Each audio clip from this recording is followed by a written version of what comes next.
오늘 말씀은 그 악한 농부에 대한 비유인데요. 오늘 보시면 제가 배경을 먼저 읽어드리겠습니다. 배경 이해하기 제가 읽겠습니다. 예루살렘에 입성하신 예수님은 자신이 메시아임을 공개적으로 선포하십니다. 또한 성전에서 장사하는 사람들을 내쫓으시고 성전을 기도하는 집으로 회복시키신 후 권세 있는 말씀으로 날마다 성전에서 가르치십니다. 시기심에 가득 찬 종교 지도자들은 자신들의 기득권의 위협을 느끼고 예수님을 죽이기 위해 모의합니다. 포도원 주인과 소장농 이야기는 예수님 당시 팔레스타인에서 일반적으로 행해지던 관습을 토대로 한 비유입니다. 이 비유는 독생자를 보내기까지 인간을 사랑하신 하나님의 마음과 더불어 하나님 아들을 주기까지 불순종하고 고역하는 인간의 죄성을 잘 보여줍니다. 계속 입성하셔서 예수님이 십자가 가시기 위해서 예루살렘에 입성하셔서 이제부터는 십자가의 길을 하루하루 걸어가시는데 제일 먼저 한 것이 성전에서 장사하는 사람을 내쫓은 것이고요.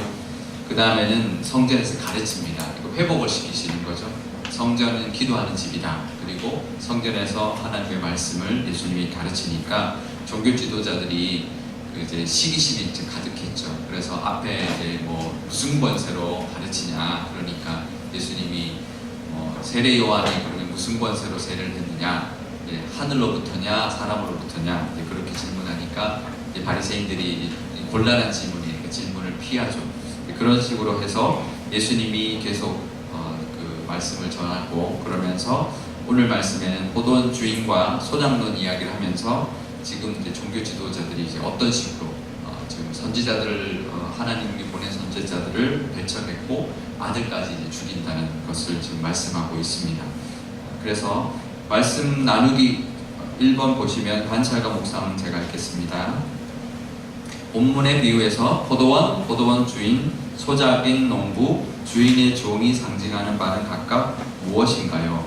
9절에서 12절까지 읽으시면 이제 누구한테 읽고 답하라고 하시면요, 9절부터 12절까지 이제 읽으면 됩니다. 읽게 하시면 되고요. 제가 읽겠습니다. 그가 또 이 비유로 백성에게 말씀하시기 시작하시니라. 한 사람이 포도원을 만들어 농부에게 새로 주고 타국에 가서 오래 있다가 때가 이름에 포도원 소출 얼마를 바치게 하려고 한 종을 농부들에게 보내니 농부들이 종을 몹시 때리고 거저 보내었거늘 다시 다른 종을 보내니 그도 몹시 때리고 능욕하고 거저 보내었거늘 다시 세 번째 종을 보내니 이 종도 상하게 하고 내쫓은지라. 이게 비유에만 나오는데요. 우리가 들어보면 아시죠? 처음에 포도원은 이스라엘이죠. 이스라엘을 이제 말하는 거고, 포도원 주인은 하나님이시죠. 하나님이시고, 그 농부들은 그 종교 지도자들, 그죠? 유대의 종교 지도자들에게 맡기고 갔는데, 종을 보냈다. 종은 선지자들을 보냈다는 것이죠. 보내서 계속 어떤 열매를 이제 찾았는데, 그 종들을 계속 배척하고 받아들이지 않고 그렇게 하는 모습을 볼 수 있습니다. 지금 사실은 이게 약간 시점은 안 맞아요. 왜냐하면 지금 신약 시대잖아요. 그 선지자들이 언제 왔을까요? 선지자들이 크게 한 세 시대에 선지자들이 모여 있었다고 보시면 돼요. 선지자가 언제부터 시작됐을까요? 아브라함 때 선지자가 있었나요? 없었죠. 애굽 때 있었나요? 없었죠. 출애굽할 때 선지자 있었나요? 없었어요. 그냥 모세밖에 없었죠. 그러면 사사시대 선지자 있었나요? 없었어요. 그러면 다윗 왕, 솔로몬 왕, 사울 왕 때는 선지자 있었나요? 그때 애매하죠. 선지자라는 이제 선지 학교 이야기 나오긴 나와요. 근데 그때도 없어요. 주로 어디 나오냐면 남북 왕국으로 갈라질 때부터 거의 나옵니다. 그래서 여러분들이 보실 때 어떻게 보면 되냐면 아브라함 시대 때는 족장의 시대여서 그냥 족장들한테 직접 하나님 말씀했어요. 그렇죠? 그 다음에 애굽에 있을 때는 기록이 없잖아요. 애굽 이후에는 출애굽할 때는 모세가 직접 지도자가 직접 하나님의 음성을 들었죠. 그래서 그때까지만 해도 선지자라는 게 없습니다. 그래서 들어와서 여호수아 때 전복종대 하고 난 다음에 사사시대에 와서는 사사들이 그 역할을 했죠. 그래서 뭐 선지자가 하나님 말씀을 듣고 이렇게 하는 사람이 있었지만 역사적으로는 큰 의미는 없었고, 그때만 해도 족장의 시대였고, 그 다음에 모세 시대, 수레국 시대, 그 다음에 사사들이 다스렸던 시대, 그 다음에 누가 나오냐면 사무엘이 나옵니다. 그죠?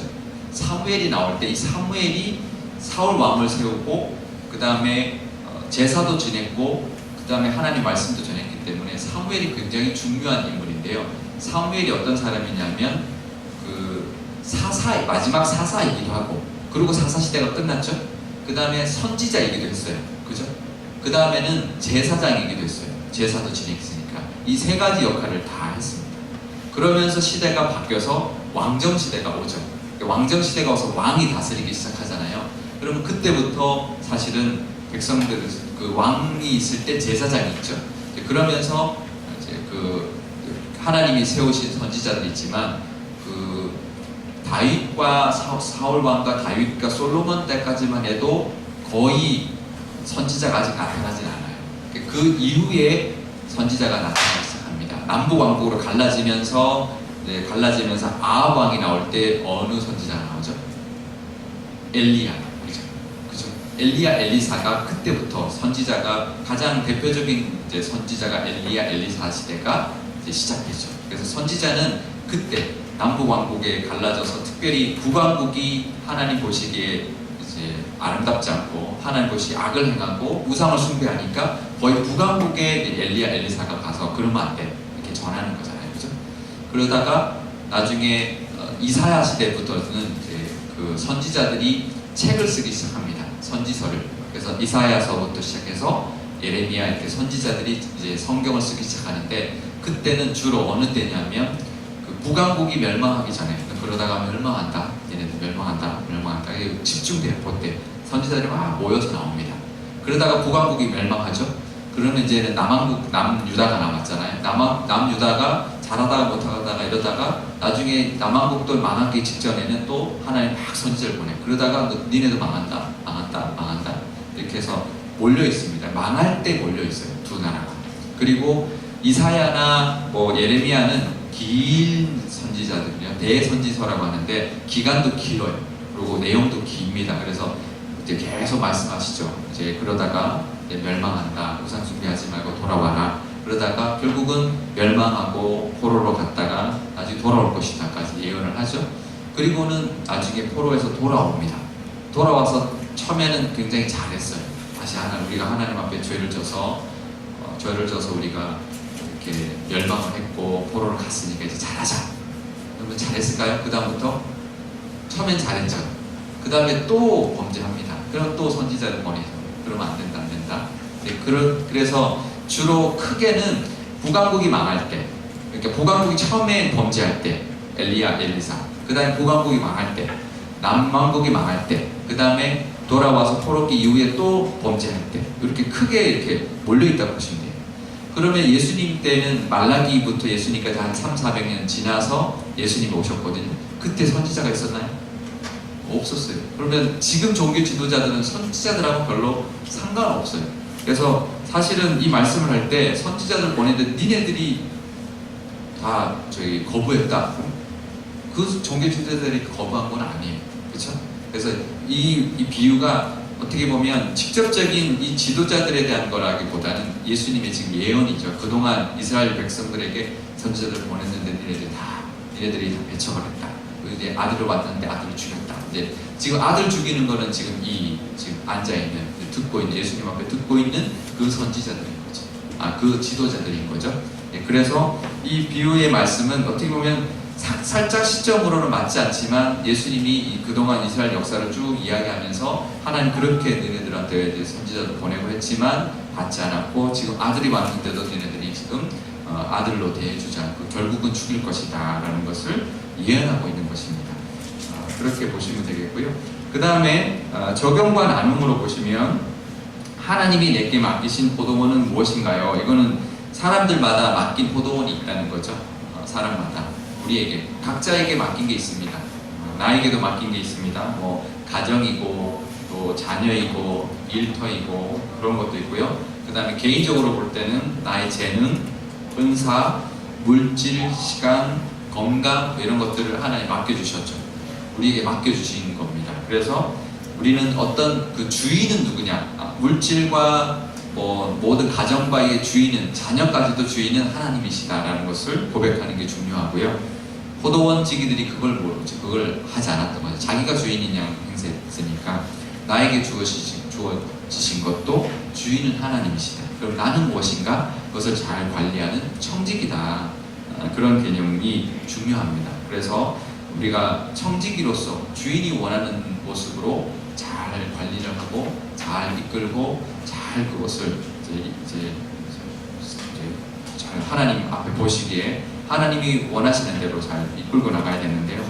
그러면 뭐 게으름이나 욕심이나 불순종하진 않았나요? 이제 이렇게 볼 수 있는데요. 우리가 그 맡겨 있는 거 어떻게 잘하고 있느냐, 뭐 교회 봉사도 그렇고, 아니면 우리 가정도 그렇고, 뭐 잘하고 있는 거 이런 거 좀 이제 나누시면 좋을 것 같아요. 그래서 우리가 맡고 있는 요즘에 이제 특별히 사람마다 기도 제목이 있잖아요. 기도 제목이 있으면 자녀 기도 제목일 수도 있고, 뭐 여러 가지 가정의 문제 이야기도 있을 수도 있고, 이런 것들이 다 결국은 그 사람이 맡고 있는 거에 대한 기도 제목이거든요. 그런 걸 나누고, 그래도 그 안에 하나님 뜻이 뭔지, 그게 보면 기도 제목을 들어보면 자식을 위한 기도 제목이 있으면 그게 내가 주인으로서 내가 중심이 돼서 자녀의 기도를 하고 있는지, 아니면 그 자녀를 향한 하나님의 뜻이 무엇인지를 놓고 기도하고 있는지를 사실은 알려주는 게 중요하죠. 근데 사실은 자녀가 좋은 진로, 그 다음에 좋은 배우자 만나요. 그게 기도 제목이잖아요. 근데 그때 하나님이 이 자녀를 위해서 어떤 길을 인도하셨을까, 예비하셨을까, 어떤 배우자를 예비하셨을까, 이런 관점으로 싹 이렇게 유도하시면 돼요. 가르치는 게 아니라 싹 유도하는 게 중요하죠. 우리 그 개념이 중요한데, 기도 제목이 있을 때 그 기도 제목이 내가 원하는 것을 기도하고 있는지, 아니면 하나님이 원하는 것으로 우리가 기도를 할 수 있도록 싹 바꿔주시면 좋죠. 그렇군요. 그러면 하나님이 이렇게 하시도록 우리 같이 기도하죠. 이런 식으로. 그래서 같이 기도 제목을 나눠주시면 좋을 것 같아요. 그렇죠? 그래서 그게 그 기도 제목들이 다 우리가 맡고 있는 청지기의 어떤 역할들이니까, 그렇게 해서 하나님이 이렇게 우리를 인도해달라, 하나님이 원하시는 게 뭔지를 우리 함께 기도하자, 이렇게 기도하시면 좋을 것 같고요. 그 다음에 두 번째는 관찰과 묵상, 제가 읽겠습니다. 주인의 아들은 누구를 가리키며 주인이 농부들을 진멸하고 포도원을 다른 사람들에게 주는 것은 무엇을 의미하나요? 여기에 나와 있는데요. 13절부터 18절까지 제가 읽겠습니다. 포도원 주인이 이르되 어찌할까? 내 사랑하는 아들을 보내리니 그들이 혹 그는 존대하리라 하였더니 농부들이 그를 보고 서로 의논하여 이르되 이는 상속자니 죽이고 그 유산을 우리의 것으로 만들자 하고 포도원 밖에 내쫓아 죽였느니라. 그런즉 포도원 주인이 이 사람들을 어떻게 하겠느냐? 와서 그 농부들을 진멸하고 포도원을 다른 사람에게 주리라 하시니 사람들이 듣고 이르되 그렇게 되지 마라 지이다 하거늘 그들을 보시며 이르시되 그러면 기록된 바 건축자의 버린 돌이 모퉁이의 머릿돌이 되었느니라 함이 거침이냐? 무릇 이 돌 위에 떨어지는 자는 깨어지겠고 이 돌이 사람 위에 떨어지면 그를 가루로 만들어 흩으리라 하시니라. 네, 아멘. 포도원 주인의 아들은 예수님이죠. 그 다음에 주인이 농부를 진멸하고 포도원을 다른 사람에게 준다는 것은 무엇을 말하느냐? 유대인들이 그렇게 잘하지 않았으니까 그것을 빼앗아서 구원을 이방인한테 주겠다. 이방인들에게 하나님의 나라를 상속하겠다라는 것을 예언하고 계시는 거죠. 그 다음에 적용과 나눔을 제가 읽겠습니다. 건축에서 기준이 되는 돌이 중요하듯이 예수님은 삶의 기준이십니다. 예수님이 있는 삶과 없는 삶을 어떻게 다른지 나누어 보세요. 이렇게 되어 있는데요. 오늘 보면 예수님을 이제 우리가 따라야 되는데 17절 18절에 보면 건축자의 버린 돌이 모퉁이 돌이 되었다라고 말하죠. 그래서 사실은 이 17절 18절에 두 돌이 나옵니다. 하나는 건축자의 모퉁이 돌, 건축할 때 모퉁이 돌이고, 그 다음에 18절은 깨뜨리는 돌이 있죠. 이 두 가지가 사실 다릅니다. 예수님이 이제 좀 그렇긴 한데 돌이신데, 예수님이 돌이신데, 근데 세워지는 건축이 될 때는 그게 기초돌이 되고 기준이 되는 돌이 되고, 근데 그 하나님 뜻대로 살지 않고 하나님을 떠난 사람에게 심판의 돌이 되는 거예요. 깨뜨리는 돌이 되는 거죠. 그래서 예수님은 그렇게 돌이 역할이 되는데, 그러면 하나님을 믿고 산다는 것은 예수님이 기준이 되어야 되는 거예요. 왜냐하면 그게 모퉁이 돌이 기준이 되는 돌이거든요. 그걸 기준으로 이제 건물이 세워지기 때문에 기준이 되는 건데요. 요즘 시대는 포스트 모더니즘 시대라고 합니다. 그게 뭐냐면 뭐 말은 어렵잖아요. 그런 말들이 왜 어렵냐면 우리나라 말들이 아니기 때문에 어려워요. 포스트도 어렵고 모더니즘도 어렵고, 이게 쉽게 말하면 기준이 없는 거예요. 누가 옳고 뭐가 특별히 옳은 게 없는 거예요. 다 옳은 거예요. 니도 옳다, 니도 옳다, 니도 옳다. 그게 포스트 모더니즘이거든요. 그러니까 뭐 동성애자들도 그 사람들이 옳다, 그 사람들은 그 사람대로 옳다, 종교들도 뭐 옳다, 뭐 다른 종교들도 옳다, 다 인정해 주는 거예요. 그게 그 인간적으로 볼 때는 되게 참 좋다, 참 인격적이다, 뭐 사람들이 주장하는 거 다 인정해 주니까. 근데 그러기 시작하면요, 기준이 없어져요. 기준이. 그러면 뭐 죄도 뭐 그 사람들이 죄도 그 사람들은 원하면 뭐 동성애도 죄라고 생각 안 하고 그 사람들 권리라고 생각하는 거죠.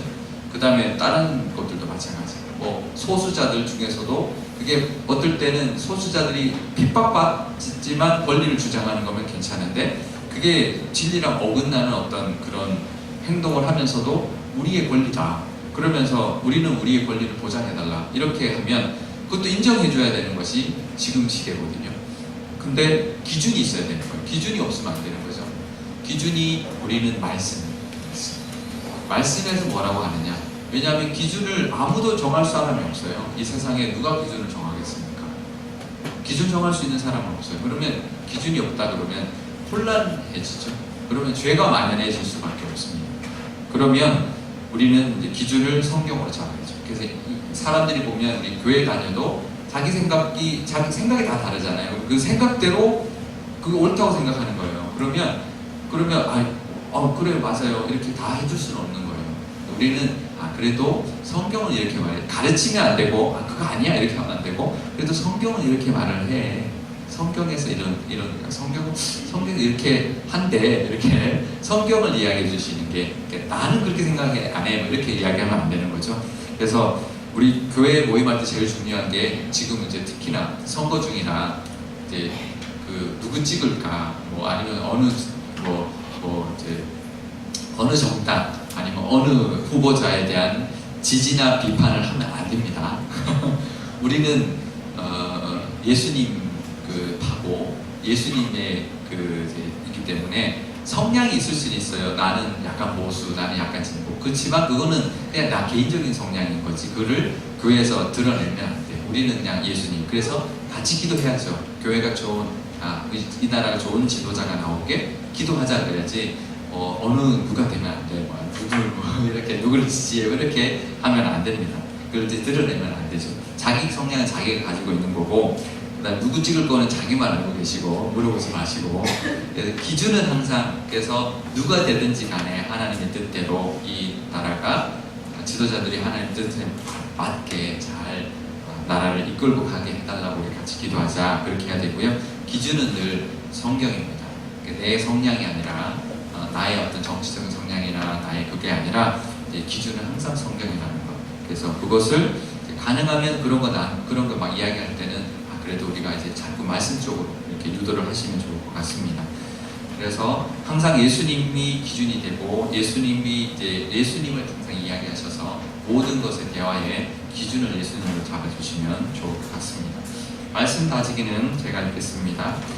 악한 소작인 농부들이 주인 뜻을 거스르고 그 아들까지 죽인 것은 예언적 비유입니다.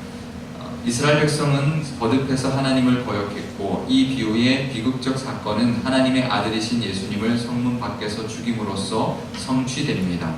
비록 사람들이 예수 그리스도를 버렸지만 하나님은 그를 다시 살리시고 온 세상이 기준으로 삼아야 할 머릿돌로 바꾸셨습니다. 결국 악한 농부들은 하나님 나라를 빼앗기고 그 나라에 열매 맺는 백성이 대신 받을 것입니다. 예수님을 기준으로 삼고 맡겨진 것을 청지기 마음으로 관리하는 사람은 하나님의 뜻에 합당한 열매를 맺습니다. 오늘 이야기한 것의 정리인데요. 우리가 오늘 우리 구역할 때 우리 구역의 이 나눔의 가장 핵심은 우리가 청직이다. 그래서 하나님의 뜻에 맞게 살아야 되고 맞게 관리를 해야 되는데 나에게 맡겨진 것들은 내가 주인은 하나님이다. 그리고 나는 그 하나님 뜻에 잘 맞게 관리하는 것. 그리고 그 기준은 늘 하나님, 예수님이라는 것. 그래서 우리 모든 삶의 기준을 예수님으로 잡고 우리가 살고, 나도 사실은 이제 그런 마음으로 해야 되지만 우리 함께 그런 마음으로 기도하자라고 이렇게 구역에 함께 나눠주시면 좋겠습니다. 질문 있으세요? 네, 그러면 제가 기도하고 마치겠습니다.